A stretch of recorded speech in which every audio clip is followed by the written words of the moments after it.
കൃഷ്ണ സത്യം പരം ധീമഹി.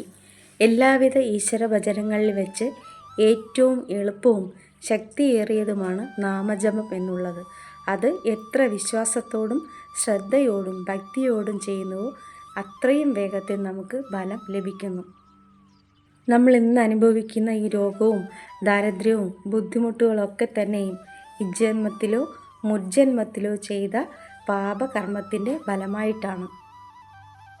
ഇതിൽ നിന്നൊക്കെ രക്ഷപ്പെടാൻ നമുക്ക് നാമജപം കൊണ്ട് സാധിക്കും.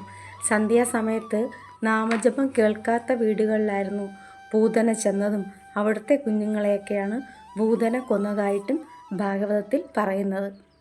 കലിസന്തരണോപനിഷത്തിൽ ബ്രഹ്മദേവൻ ശ്രീനാരദ മഹർഷിയോട് പറയുന്നുണ്ട്, നാമജപം ഒന്നുകൊണ്ട് മാത്രം തന്നെ കലിദോഷങ്ങളിൽ നിന്ന് രക്ഷപ്പെടാൻ സാധിക്കുമെന്ന്. ഭക്തിയോടുകൂടിയുള്ള നാമജപം ഒന്നുകൊണ്ട് മാത്രം നമുക്ക് ഭഗവാനിലേക്ക് അടുക്കാൻ സാധിക്കുന്നു. അപ്പോൾ കൂടുതൽ നാമം ജപിച്ച് ഭഗവാനിലേക്ക് വേഗത്തിൽ അടുക്കാൻ സാധിക്കട്ടെ എന്ന് പ്രാർത്ഥിക്കുന്നു. ഹരേ കൃഷ്ണ സത്യം പരം ധീമഹി.